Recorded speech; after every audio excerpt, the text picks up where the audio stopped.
News Channel 7. Time for 7 First Alert weather. Well, we're all ready. It's Friday evening. We're just about ready to step right into the weekend. Just a couple of little reminders of this sort of thing as you take a look at this map. Now, we've been watching it all week. You probably said, I know what that is. It's a red flag warning. It's throughout all these areas, but you know, we're pretty dry in most locations. If you plan on doing anything, keep in mind that these spots, in fact, most all of southern Idaho is in the conditions that fires could be started quite easily, even by a spark. So, you know, be very, very careful with that sort of thing. And let's see if we can get through this weekend without fires in some of these areas. So we've got the warning that's telling us for the weekend, and it continues at least through tomorrow, could be extended into Sunday. Now, speaking of the weekend, this is what it looks like in the way of weather for tomorrow and for Sunday.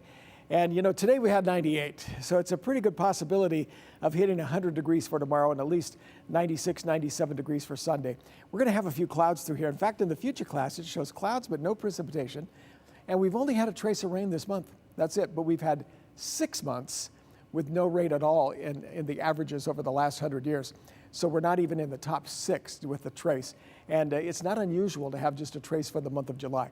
The average moisture for July is 0.21. Now, when you look here into Saturday, you can see you're going to have basically sunny skies again, cooler temperatures at night, and then daytime highs will be into the 80s, and that's the same thing for Sunday, too. Just imagine the 80s for high temperatures, because here's a look at the high temperature for tomorrow. So we start out at 9 o'clock in the morning. That's pretty hefty on the temperature at 76, 84 degrees by 11 o'clock, and we're going to be up around 98. This right in here, between 5 to 6 o'clock, that's the time that has the possibility of hitting 100 degrees. Somebody's going to be doing that for tomorrow.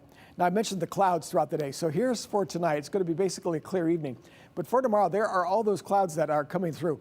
And that's through Saturday. And even if we move this ahead through Sunday, we find more of the same thing, just clouds kind of passing through. So in this, we're going to be calling it partly cloudy skies, but it doesn't even look like a chance of rain. The next chance could be next Wednesday or Thursday, so that gets us into the month of August. So temperatures for tomorrow around the Magic Valley, that's pretty hot there too. As you look at highs getting into the mid to the upper 90s, but here's your mountains. As you can see, temperatures down into the 50s at night, daytime highs into the 80s. Fairfield tomorrow will hit 90 degrees. As you look at Donnelly, 88, Cascade with 88 degrees, lows basically down into the 50s.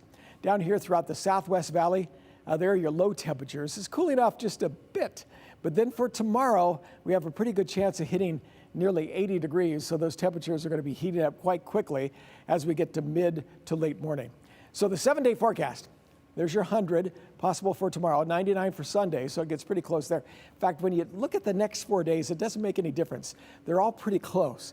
But as we've been doing all summer long, it's been breaking just a little bit. And that's because we have a chance of some thunderstorms, maybe a chance of seeing a rain shower in your neighborhood. That's going to be next Wednesday, Thursday, as well as Friday. And just to provide you with the next 10 days, you can see the heat over the weekend. Then as we get into next week with those thunderstorms, it drops a bit, and then we start climbing again as we get toward next weekend. We're coming back with more news in just a moment.